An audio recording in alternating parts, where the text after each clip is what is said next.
Hello and welcome back to Seconds Out. Eamon Khan here with the GOAT of Journeyman Lewis Van Poestch, Poochi, take two. Speaking to you the second time in a few days. An interesting conversation last time around, and you've put it out there this would be your final year as a fighter, and now it's a congratulations on your career as you've announced your retirement. So Lewis, in your own words, first of all, we'll get to that in a second, but how are you doing?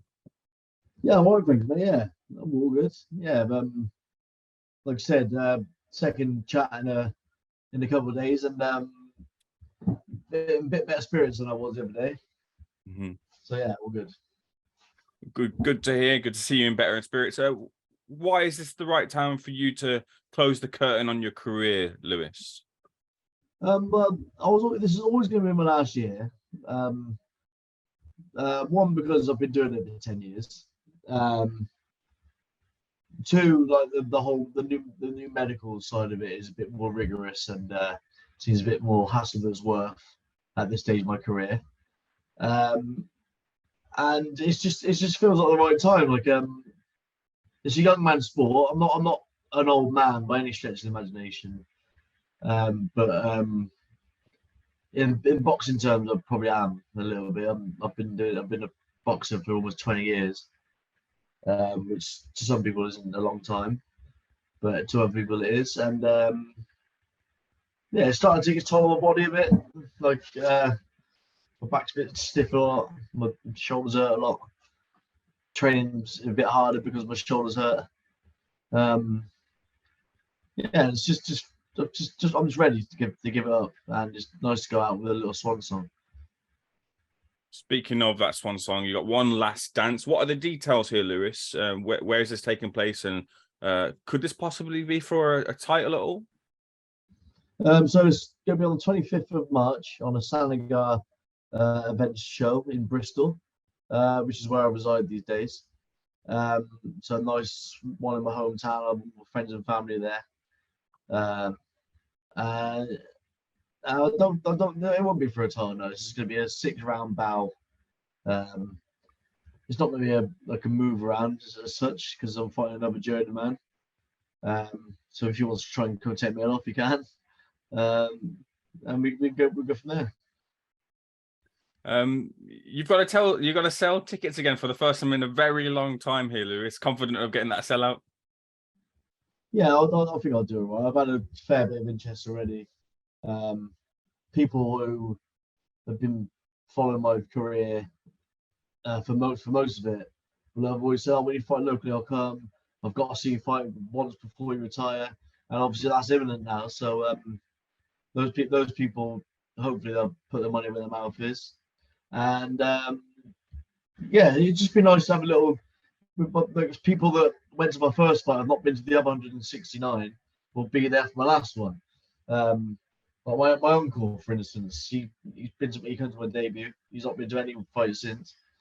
So he'll come to that, and there's like people from the Forest team where I'm from who have done the same.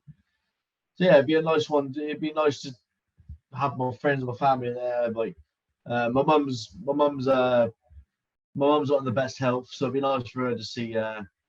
Well, she isn't in good health. She got Parkinson's, and so it'd be nice if she comes to my first one when she was when she was 100%. So that'd be good for her to see me go out.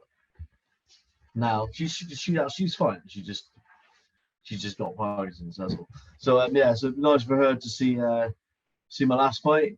My dad was there. Everyone was there, so it'd be good to. And actually, my sister who's actually taken up boxing. She was at my first one. Didn't know anything about boxing. So she'll now be coming to watch me fight, having a bit of knowledge. She's only doing she used boxing to get fit. She's only doing it for she's not actually gonna fight, I don't think. But she's got a bit more boxing knowledge now. So yeah, it'd be good for her to see that. Have you got big plans for a walkout as such? I mean, the last few walkouts you've had some fun with them, and you tend to try and have some fun with them. So have you got a big plan for it? Yeah. I've had one in mind for ages, but I bought all the kit for it during that. I had a 6 weeks hiatus because I won a couple of fights in the normal fight week, which I was a bit despondent about. And then I did have a couple more, but I was a bit checked out, so I didn't bother doing all the fun ring walks. So I've had that outfit planned for a while, so I think I'll do that one. Lewis, if you didn't go this route of a journeyman, like a lot of people that know their boxing seem to understand that you've got a lot of talent and capability about you because you know your way around the ring, you know how to, defend yourself and keep that journeyman style active for however long you've done it for. If you didn't go this route, what level do you think you could have got to?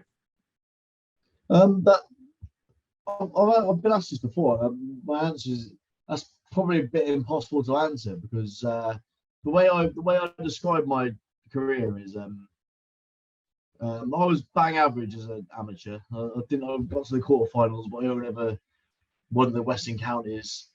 I was alright, but I'm from Lindy Boxing Club, and whilst it's a very good boxing gym, and they do teach you the basics. They're not a schooling gym. It's a fitness gym, with which cards and boxes. So I've sort of learned on the job. And if I was in the home corner trying to be a prospect, I'd have hit a ceiling quite quickly. I might, if everything went my way, and if everything went my way and I've got the right fights at the right time and I had notice for every fight or whatever, I took it seriously, I lived the life. Maybe British title, maybe fought for British title. I don't know, but that's all speculation. But in terms of like knowing my way around the ring, like I said, I was sort of learned on the job, and a lot of my boxing career I've sort of been self-taught because I was in my early amateur days I was taking there's a lad in the gym called Chris Higgs, and his dad ran the gym, so his dad put most of his time and stuff into him, which is understandable. But at the time, he had another coach called Dean Aiken, and he was he sort of took me under his wing. He saw something in me. He took me under his wing and taught me how to box and throw punches correctly and stuff. But since he walked out of the gym, I was probably in early on in my amateur career. But since then, I've sort of been self-taught, really, learning on the job, learning in fights, especially in the pros. Like I turned pro with Tony Borg, and I sort of learned how to be tough and fight down my gum shield at that gym because I was sparring with Cordina, Selby, Fred Evans, Frankie Borg, all like either seasoned pros or guys that are very good amateurs and gone on to big things in the pros. And I was getting taught a lesson by them pretty much every day sparring. So that sort of learned me my trade in terms of how to bite down a gun shield and get tough, which just stood me in good stead as a journeyman in the end. But yeah, I've got to where I am as an amateur, a journeyman by experience, and you can't buy experience, and it's hard to say where I could have been with the skill set I've got now back then because I didn't have that skill set back then. I've got that experience I've got now through that the skill set I've got now through experience and doing those rounds and traveling the country and fighting those prospects. So yeah, I can't really. It's not really a definitive answer, but I think it's a good spin on and good insight onto it. No, it's a good answer indeed. And you mentioned there, you can't buy that experience. The current state of play with Journeyman heading into 2023 is that the boxing stands to lose an amazing one in yourself this year. What is the current state of play with Journeyman? Because it seemed to me after the pandemic, quite a few had maybe dropped out. So just in your own words, what is the state of play? There's a few coming through. You got Seamus Devlin, Robbie Chapman. He's probably one of the better ones at the moment. Carl Sampson, he nicked 5 wins this year. Lee Conley, he's just binned off as well. So there's two seasoned ones which are going in this season. Yeah, so there is depth there in the journeyman ranks. You got that's Naheem Ali, I think his name is, the lad from Blackburn. He's on 100 odd fights now, so he might keep going. But last time I spoke to him, he didn't seem that he wanted to do it much longer. So there could be another veteran going soon. Fons Alexander, he's over 100, but he likes traveling, so I think he spends a lot of time over in Thailand. So I'm not really sure. But there is a bit of depth there. There's lads coming through. There always will be lads coming through because people like Curtis Gargano will sign boxes with the sole intention of going on the road, whether they cut it or not. I think Sheamus is the exception to the rule where not having a lot of experience being able to fiddle your way through fights. That is seldom do you see that, I find. I think lads turn over. Oh, I can lose on points every week. You can. Eventually you'll come unstuck, and that seems to be the case, and you get scared off. But Sheamus, like I said, seems to be an exception to that rule. He's just made a teak, isn't he? You mentioned in our when we previously spoke, and then previously earlier in this interview, that you maybe were disillusioned with boxing at times, especially in this last year. You know, you had those 4 wins in 2022, but it seemed those also cost opportunities for you too. Was that disillusionment part of your reasoning to hang up the gloves here in this year? Yeah. Sort of. I love boxing, right? I always will love boxing. I'll be involved with boxing all my life. But like as a boxer, I'm actually a boxer at present, and how I get motivated and how I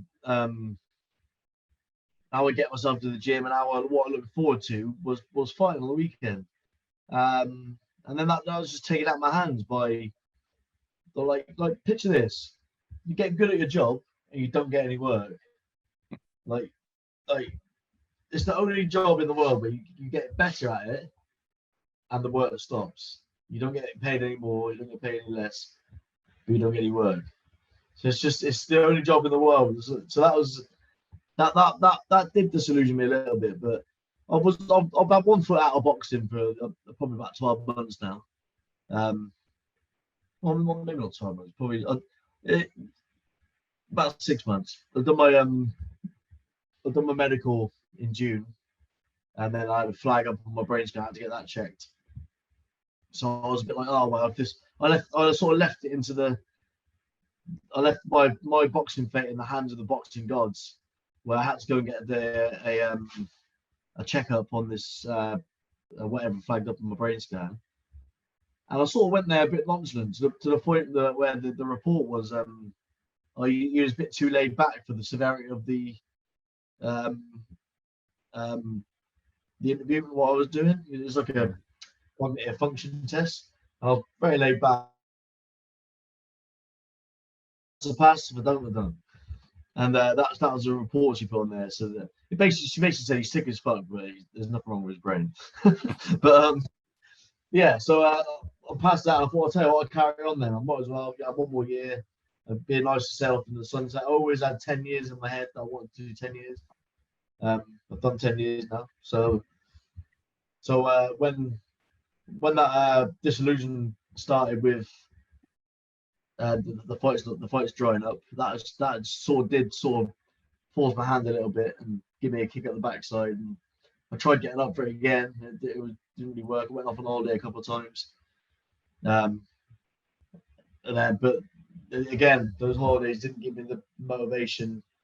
Sometimes I go on holiday, I come back, and I think I can't wait to get back in the boxing gym. But it didn't really happen on these last 2 holidays. So I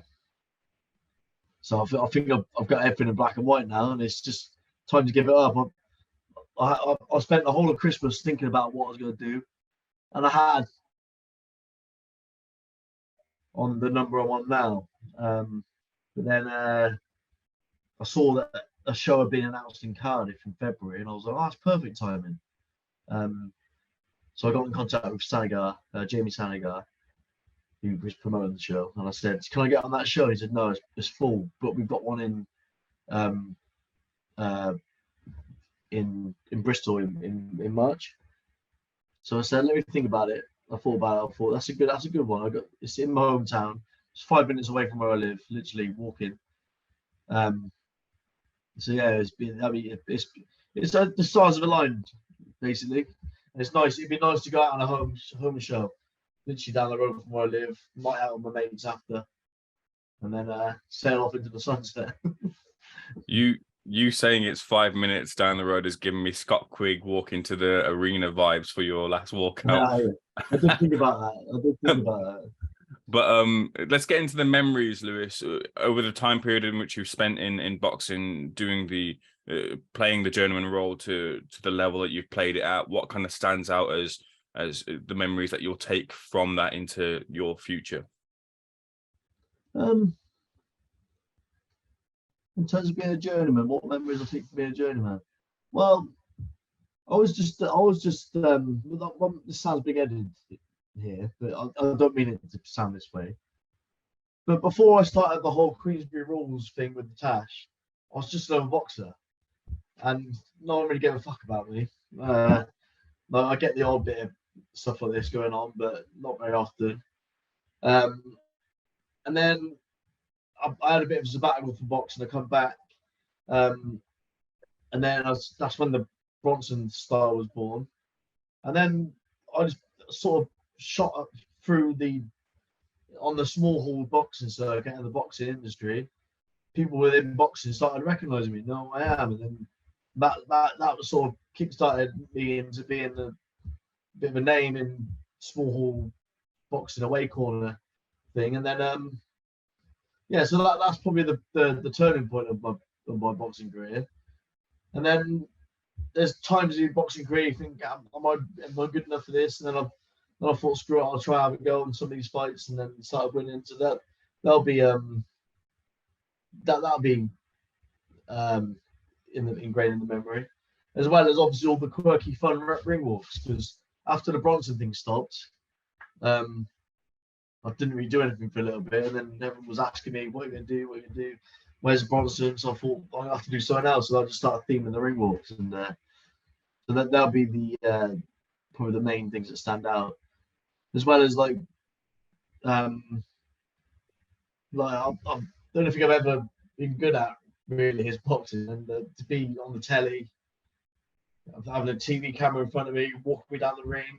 Went to Norway and done I was on a pay-per-view card on the slot, on a pay-per-view slot over in Norway. Fought the O2 Arena, the MEN Arena, the Couple Box, something on BT Sports, Sky Sports, all these like big TV platforms as I grew up watching, and I've been on them, and that's an accolade that I'll hold dear to my heart. And I used to grow up watching boxing. I didn't get into boxing until I was 14, and when I fell in love with boxing the day I walked into the gym, and I used to watch Friday night fights, Jim Watt, Glenn McCrory, Ian Dark, all commentators. Frank Maloney was promoting the shows in like leisure centres around the UK. So you had Michael Hunters, Martin Conceptions, Matt Marsh, Umar Ahmed, all those sort of fighters headlining these shows. And I used to look at them and think, I've seen these guys in the amateurs. But when they was amateurs, I used to see them on the circuit. And I was like, and as they're pros as well, I just think I used to see these guys on the circuit. I was watching on TV last week, and now you're in leisure centre in Bristol supporting some lads in the NEBCs. So I always had this aspiration, like, because I was only a kid, so I want to be like them. I want to be on telly. I want to be a pro boxer, and I fell in love with boxing. And Ricky Hatton was at the forefront of that. I loved his style, just slipping under the shots and whapping into the body and getting inside and fighting. And that's how I used to fight in the amateurs. I used to get in the end of bad decisions because back in the amateurs, back when I was an amateur, it was point touch computer scoring. So that's where I fell in love with boxing. They're the memories I'll take from it. Let's not forget as well that you were voted and you're considered by a lot of people as well as the greatest journeyman of all time as well. And that's I think in this day and age as well, to have that accolade and have that respect as well is very much commendable too. But that won't be, or this won't be the final time we see you in a boxing ring. Hopefully you look into the future, you might be turning your hand to refereeing, which is an all very much difficult job too as well. Lewis, talk to me about the potential of you becoming a referee here. Yeah, so I've already started that process. I inquired about it.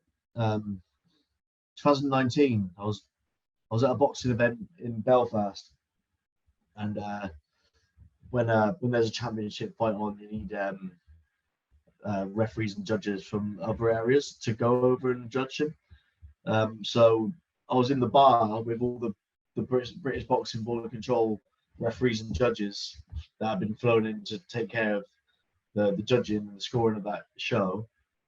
And Marcus McDonald was there. He was the head of the referee association, or whatever it's called.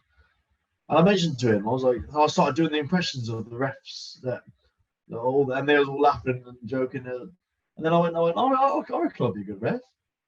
I reckon I'll be a good ref. And they went, do it. 100% you should do it. There's not many ex-boxers, full stop, that do it. Plus, there's not many boxers with your sort of experience that get into it. So if you can do it and stick it out, there thinking that's a great avenue for me to take, because I don't want to be a coach. I've never been too handy on doing the pads with people. I'm a bit impatient with some people when it comes to pad work and stuff. Plus, I give up a lot of my free time to go to the gym now as a boxer to get myself fit. If I had a stable of fighters, or even just one fighter, to give up my time, I'd have to give up more time now than I would now. So that was never going to be an option for me. Yeah, and then I've sort of tried to get in to the TV broadcasting side of it. I've got my foot in the door with a couple of people, but I don't think that's probably not that realistic, really. Maybe one day, who knows? But the more I thought about it, it's like, I love boxing. And like I said, I've been in love with boxing for nearly 20 years. And even when I'm a lower class licensed referee, I'll still be able to sit ringside and watch these big shows and have backstage passes to these big shows. Even if I'm not refereeing on the card, I'll still be able to go, because I'll be learning. That's how it works. You go to these shows and you observe. So when I finish boxing, I'll still be able to go to these big shows, see some of my old German friends there, and I've got the best seat in the house. I could be at Wembley Stadium at Spurs and like sitting ringside. I've been to these shows before, but never had the accreditation of that to set up for the gods. So it'd be nice for me to love boxing as a boxing purist and someone who loves boxing more than anything, to be able to sit there ringside and watch these fights. Look forward to seeing you, and hopefully you succeeding in that venture as a referee. Lewis, is there any final words that you want to say as we put this interview to a close, in terms of your career? Any final thoughts that you have? We're talking like it's ending. You've got one final fight coming up very soon, but any final thoughts? Final thoughts, like, obviously we've still got 3 months left of me as an active boxer, but just thank you to everyone who showed me support, helped me out, gave me fights. Every opponent I've been in with, some of them more thanks than others. Yeah, obviously thanks to Rich. He's managed my entire career pretty much, by the first 3 years. Yeah. So, and obviously Claudia is his missus and his right-hand girl now. So thanks to her for coming and giving up their weekends to take me in the ring and help make a name for myself, because it's been a hell of a ride. If I say I loved every minute, I'll be lying, but 90% of it, I've loved it. Lewis, it's been a pleasure speaking to you. Looking forward to seeing you, and hopefully I can be there as well too. But if not, we'll speak again in the future as well. Thank you so much for speaking to Seconds Out. Much appreciated. So, all right, mate. Cheers, bud.